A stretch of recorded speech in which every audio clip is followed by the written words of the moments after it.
Welcome to this week's episode of the Jewish Diaspora Report.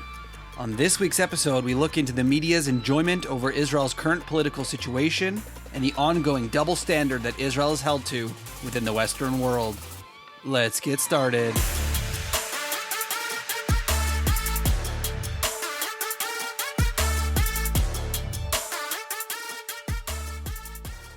In previous episodes, we've discussed at length the issues found in nearly all mainstream media, most notably the double standards that the Jewish state is somehow held to, but others are not. In somewhat of an interesting turn of events, we have seen a slightly different attack against Israel in the most recent months. These people seem to be taking advantage of the strain on the democratic process in the country of Israel today.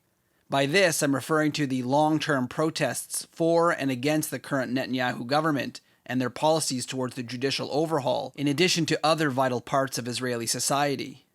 For the record, I'm not going to be speaking about these specific issues or my opinion on them. As a non-Israeli, I do not feel that my opinion is all that important. However, what we can agree on is that the current situation in Israeli politics has become somewhat divisive and very heated.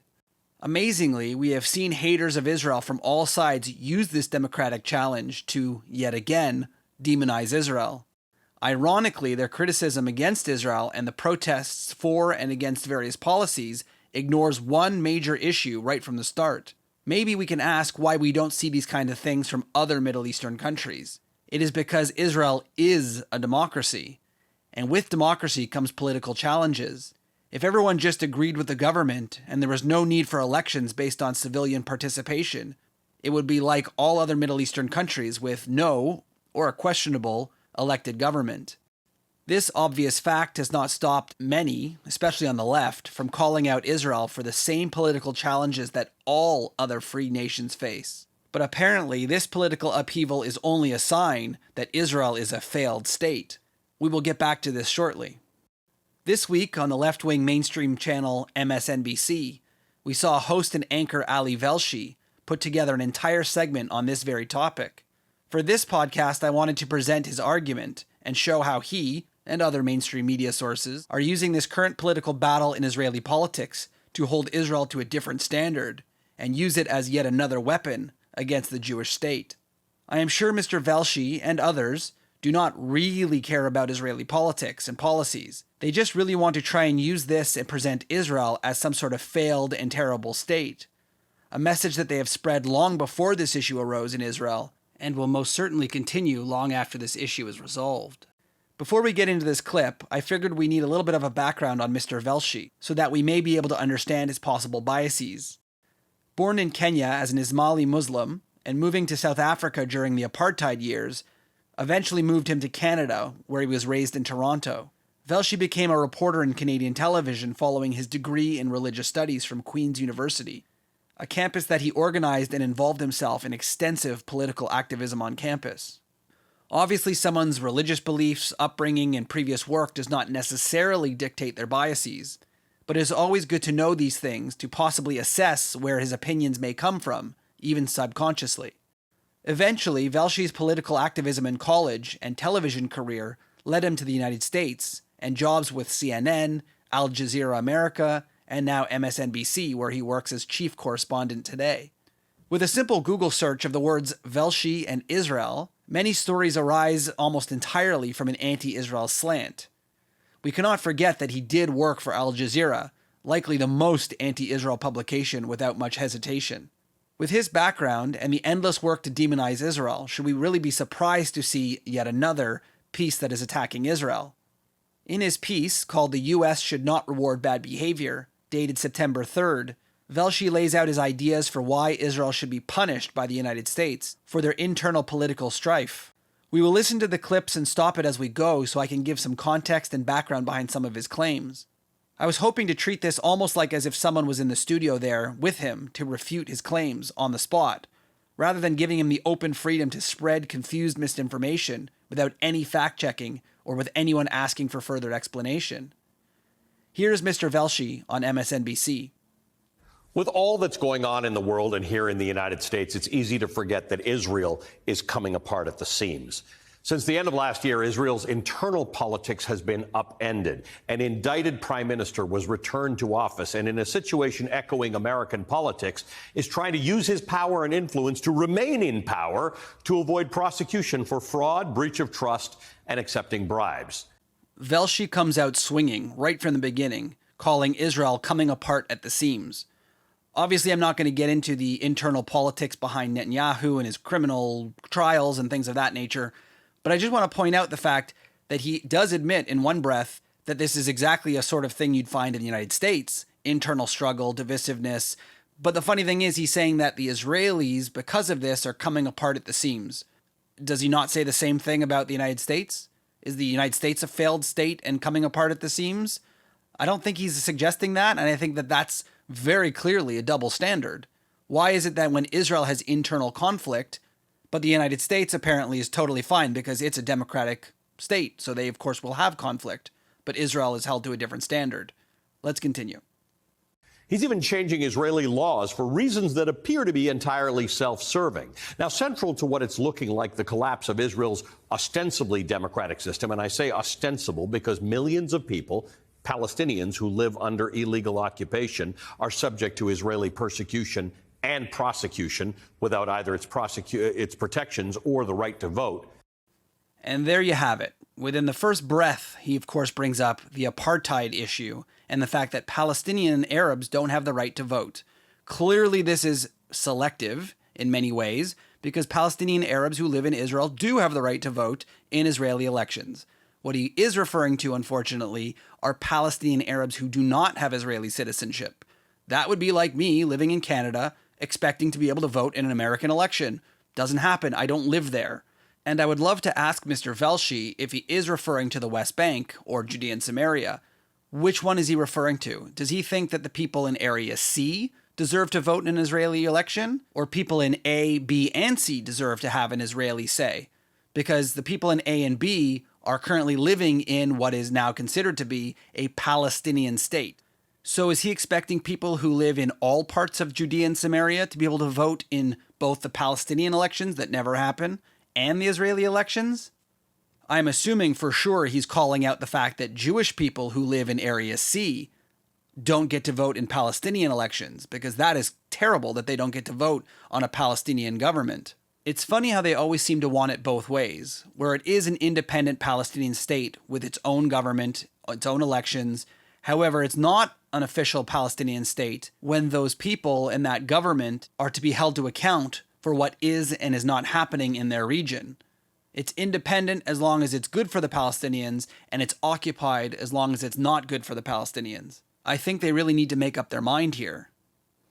Is that the once fringe anti-democratic ideological and religious movement secured a stunning victory in parliamentary elections. The former so-called government of national unity had included political parties from the right and the left and had the support of the tiny majority of Israeli Arabs in the Knesset. But it lost in the last elections. Wasn't a big loss, but in Israel's incredibly fragmented political system, it was enough to replace the fragile coalition government. I don't want to spend too much time on this point. What I did want to point out, though, is that he very briefly and very carefully walks past the issue of, oh, by the way, the Israeli Arabs had a say in this government. But let's not talk about that, because that kind of disproves my point of an apartheid state where there are Arabs in the government. I won't be able to go through this entire clip with you. If you want to check it out on MSNBC or their YouTube channel, please do. But I'm going to have to skip ahead because it is a longer clip, and I don't want to bore you guys. His return has brought with it an outright assault on what many Israelis believe to be their democracy, even though Israel is, as I've stated before, an apartheid state, not a real democracy, because only some people who live under its control enjoy its protections, and the delineation is whether you're Palestinian or not. What was interesting about this claim of apartheid is that before I actually did research for this podcast, I didn't realize that Velshi actually lived in South Africa at the time of an apartheid. So he, more than anybody, should know what an apartheid means, really means. And it is incredibly disingenuous, and he's doing this on purpose, by saying that whether you are Palestinian or Jewish depends if you have rights in that state, which is completely inaccurate. Whether you are a citizen or not is why you have rights.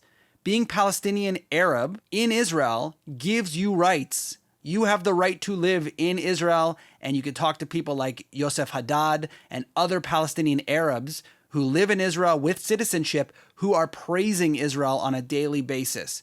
If Velshi ever was in a room with someone like Yosef Haddad, I would love to see them debate whether or not Palestinians have rights.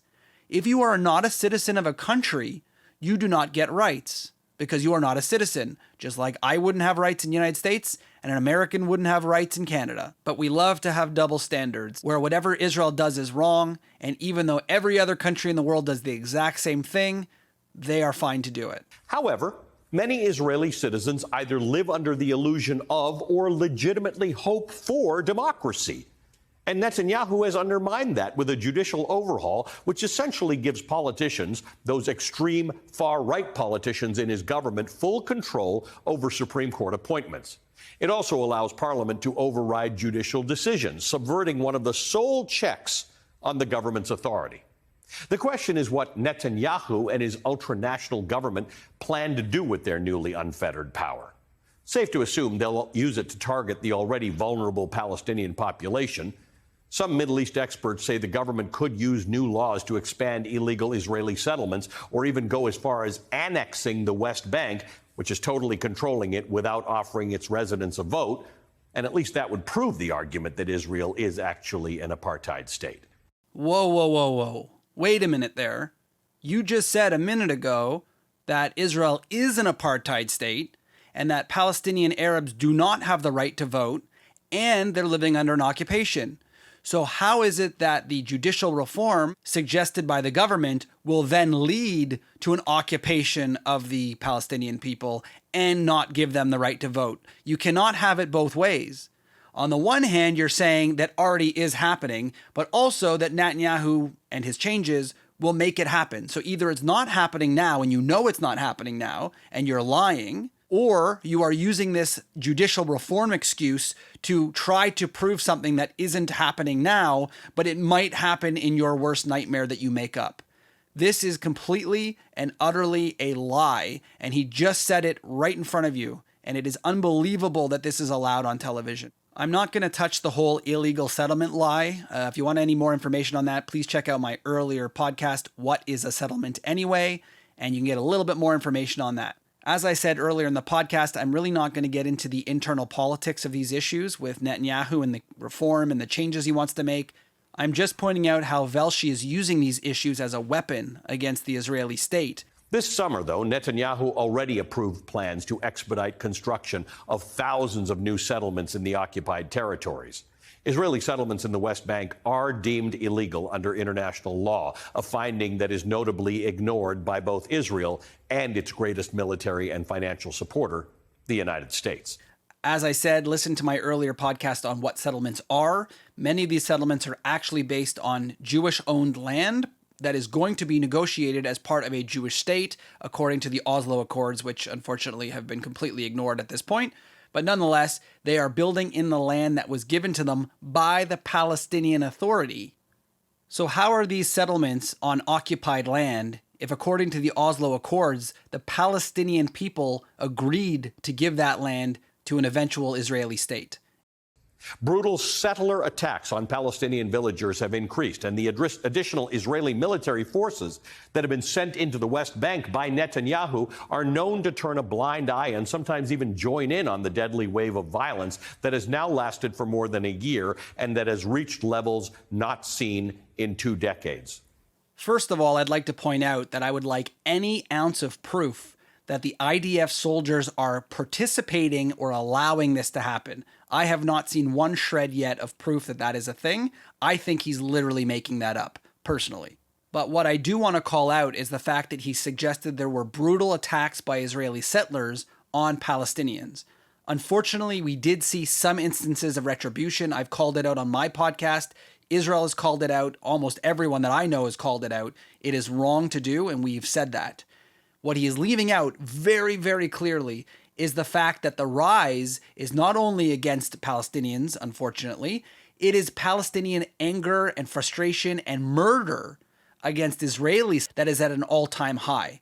He leaves out clearly the fact that it's retribution for something. For the murder of innocent mothers and children and sons and brothers, settlers, not soldiers. The retribution and the soldiers that are at a heightened level right now is because of the actions of Palestinian terrorists, which are on the rise. That is not to say Palestinian people or Palestinian Arabs. These are people who are willing to go out and stab or shoot or kill an Israeli woman with her daughter was murdered. And Velshi can't even come to terms to going, yeah, maybe the Palestinians kind of did something bad too. Can't even mention it. It is ridiculous that he's actually saying this with a straight face. He knows, he has to know, and he's purposely not telling his audience that there were murders on the Palestinian side against innocent mothers and children and sons, and he won't say it. And that is disgusting. So Israel has two problems: an allegedly corrupt prime minister pursuing political means to avoid prosecution and hang on to power, and a rapidly deteriorating situation with the Palestinians. So when the White House confirmed last month that Biden will meet with Netanyahu this year, it raised eyebrows. The U.S. and Israel are allies. America often calls itself Israel's best friend, and U.S. taxpayer funding of Israel makes that claim largely true. But the United States should not be rewarding bad behavior, and a photo op is just that. Just for the sake of transparency, I want to point out that this last clip unfortunately had to be cut for time, so I did mash two clips together. As Velshi likes to summarize at the end of his piece to sort of give his main thesis, which is that the United States, or Joe Biden as president, should not meet with Prime Minister Netanyahu as some sort of punishment. This is not something that is new, especially for the left. Where we saw under the Obama administration, there were a few times that the Obama administration decided to snub or trying to embarrass the Prime Minister of Israel, Netanyahu, over perceived disagreements about various topics and interests in the region. One thing that I'll say, personally speaking, is that these White House meetings and snubs and, the way it has to look in order to show negative or positive towards one country or another, I think is a little bit ridiculous, especially when we look at the people who go and see the president and go to the White House that are dictators or autocrats or have human rights abuses, and yet they get their photo op and their handshake and their picture in the Oval Office. Yet Israel, for some reason, is being held to a different standard here, where you might disagree with their government, which is fair for anybody to say or do. However, suggesting that Israel, of all countries, doesn't deserve a meeting, or that Netanyahu is worse than Mohammed bin Salman. And when Joe Biden in 2022 stood and had a photo op shaking hands with Mahmoud Abbas, the head of the Palestinian Authority, a man who has refused to hold elections for many, many years, it wouldn't be that much of a stretch to suggest that Mahmoud Abbas is arguably worse for the Palestinian people than Benjamin Netanyahu, and yet he gets a White House meeting. In the end, I really don't think that Ali Velshi or MSNBC really cares about the internal politics of Israel. What I do think is that they are taking this opportunity in order to slander Israel and use this as a reason to prove what they had already said for many years, which is that Israel is a terrible place, an apartheid state that mistreats Palestinian Arabs, all of which can be easily disproven if they only showed the real facts on their show. When I watch this, knowing what I know about the situation, I obviously can make these arguments. What really frustrates me is how many people are probably watching this that don't know any better.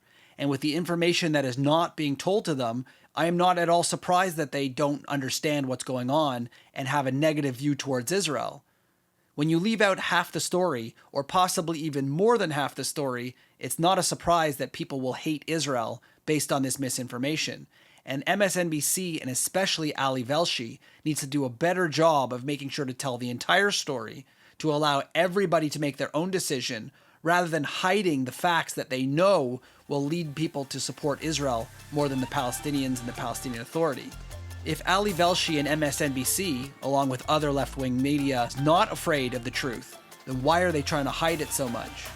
Why do they feel that they need to hide it from their viewers? Or else they might make their viewers, God forbid, pro-Israel.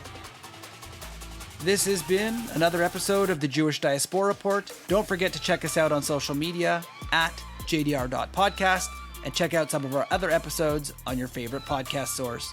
We'll see you next time.